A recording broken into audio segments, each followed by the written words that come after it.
Hey Monarchs, we're going to go through this presentation. This is about the 1936 Berlin Olympics, but also about Jewish identity a little bit because that's what your reading's about. But I'm going to give some brief overview of what's going on in Berlin right before World War II starts, and kind of go through some review real quick. So, when did World War II begin? If you guys remember, it was on September 1st.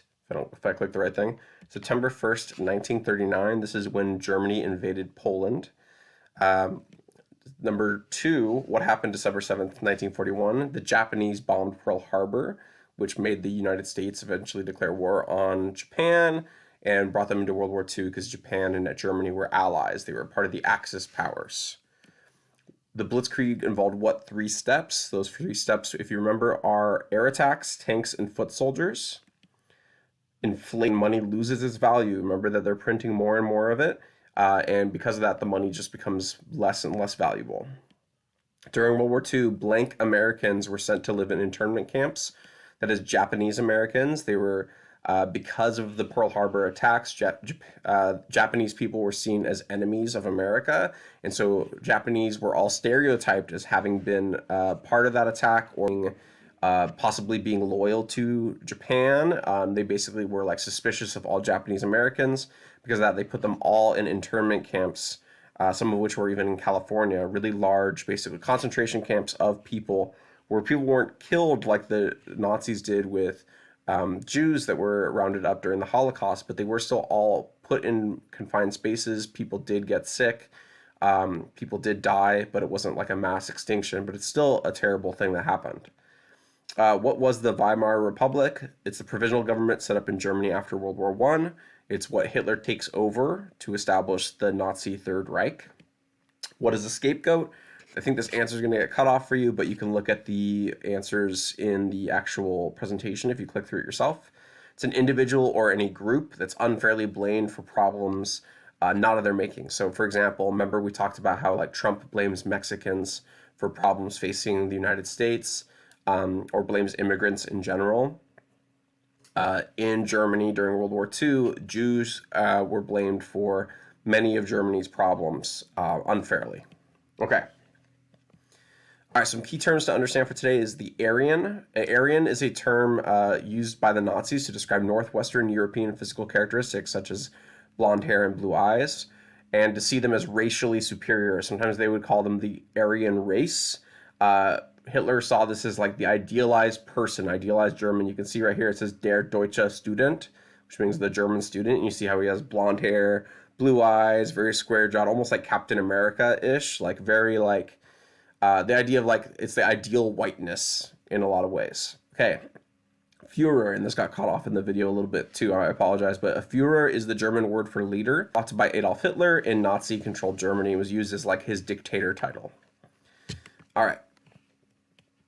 Auschwitz-Birkenau was the largest and most notorious concentration, labor, and death camp where 1.6 million people died. It is located in Poland. At the top of the camp's entrance, as you walked in, you can see it says right here, it says Arbeit macht frei, which means work makes you free. And it's seen on the gates of Auschwitz. It was intended to deceive or to mislead or trick prisoners about the camp's function. It was supposed to be like, oh, it's just a work camp. It's just a labor camp, but really people were being executed there. Some review of Hitler. Hitler's born in Austria in 1889. He fights for Germany in World War I. He had a very persuasive personality, which caused many to follow him. People saw him as very charismatic. He would give these large speeches in front of lots of people and get lots of people's attention from Germany. That's how he'd kind of persuade people to like follow him. The Nazi rise to power was after World War I. Germany slipped into economic decline because remember inflation. The Nazi Party grew through the 1920s in Germany. And in 1933, the Nazis assumed power, and Hitler was then declared, at that time, Hitler was then Chancellor of Germany. He had been elected for that position.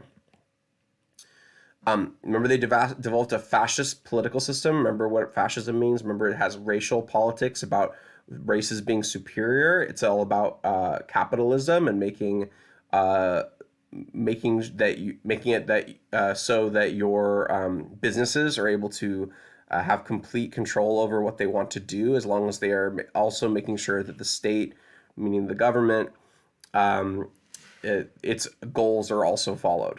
and is obsessed with the supreme Aryan race. This idea of, like, again, white skin, blonde hair, blue eyes. This idea of like a perfect race. Problems during the 1936 Olympics. So one of the main controversies was the fact that Hitler would not allow Jews to compete for Germany in the games. Another controversy is a lot of Western democratic nations, places like Britain, France, the United States, feared for the safety of their athletes. They were worried that they could get hurt if they went there. Germany was questioned for major human rights violations. So remember, again, Jews were being taken advantage of at this time. By December of 1933, all people of the Jewish faith were banned from all sporting activities in Germany. Jews were not allowed to use any facilities, so no gyms, fields, that kind of thing. So in January of 1936, to avoid the Olympic Committee from taking the Olympics away from Germany, some anti-Jewish laws were temporarily lifted. That way, places like Britain, France, whatever countries were, all the countries that were basically threatening to not go to the Olympics would then go. Though this did not help to stop any religious or racial persecution, still Jewish people were being persecuted behind the scenes, and oftentimes quite openly in Germany, and then obviously leading to things like Kristallnacht and all these terrible events that we talked about that kind of paved the way for the Holocaust. Okay, so boycott threats. Once the Nazi Party took over, many Western democracies questioned the morality of supporting a Nazi-hosted Olympics. You can see, like right here, there's literally a Coca-Cola ad that says "Ein Volk, ein Reich, ein Getränk," which is like one people, one Reich or empire, and one drink. Coke is Coca-Cola. It's basically saying, like, drink Coca-Cola. My German isn't 100% great for me to read that. All right, so opening ceremonies, you can see this guy riding through and lighting the torch. And we have a parade of nations. Again, people giving the Nazi salute. And the streets of Berlin draped in Nazi swastikas, including the stadiums. Okay, so this is a video on the Nazi Olympics in Berlin, 1936. I'm actually not going to play it. Maybe I'll play it a tiny bit, but keep it quiet. Just because this is a showing basically what the Olympics were like. If you want to watch the video, please click the link on the Google Doc, and you can kind of look at some of the basics about this event. Okay, so German preparation. Nazis had their athletes training full-time for the Olympic Games to prove the Aryan supremacy on the world stage. Leslon was the German athlete, as he was the best German athlete, as he fit the description of an Aryan with blonde hair and blue eyes. He was born September 12th. Oh, sorry.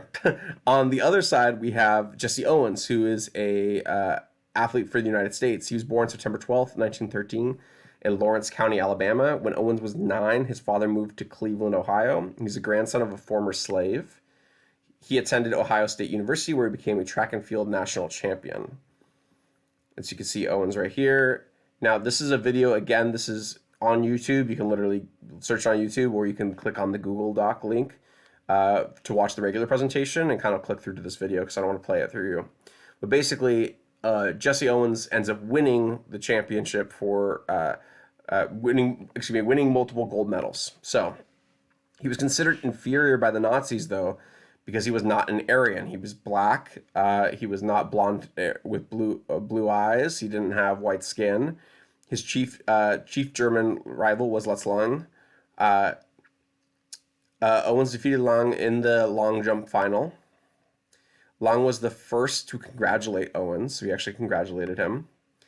Owens won gold medals in the 100-meter sprint, the 200-meter dash, long jump, and the 4x100-meter relay. See right here, him giving the Jesse Owens giving the regular salute, and Leslon giving the German Heil Hitler Nazi salute. On the first day, Hitler would only shake hands with the German medalists. Hitler did not attend any more medal presentations, therefore never shaking the hand of Jesse Owens, which a lot of people think was very intentional.